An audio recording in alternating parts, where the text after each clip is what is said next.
জান্নাতীরা যখন জান্নাতে ঢুকবে আল্লাহ তাআলা প্রশ্ন করবেন, ও জান্নাতীরা, এই কোরআনে যত নাজ নেয়ামতের বর্ণনা দিয়েছিলাম তার সবগুলো কি তোমরা পাই টু পাই বুঝে পেয়েছো?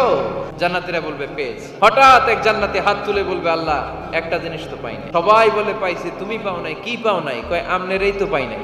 সব দেখলাম, সব খাইলাম, সব দেখলাম, কিন্তু আপনারা তো দেখলাম না। আল্লাহ তাআলা তখন বিশাল জান্নাতের এক কনফারেন্স রুমে সবাইকে বসিয়ে আল্লাহর দিদার মানুষকে দেখাবেন। আল্লাহ তাআলা তার গোপন সৌন্দর্যকে সেদিন জান্নাতীদের সামনে প্রকাশ করে দিবেন। আল্লাহর হাবিব বসবেন ওই কনফারেন্স রুমে সবার সামনে। আল্লাহর হাবিবের পেছনে বসবে অন্যান্য নবীরা।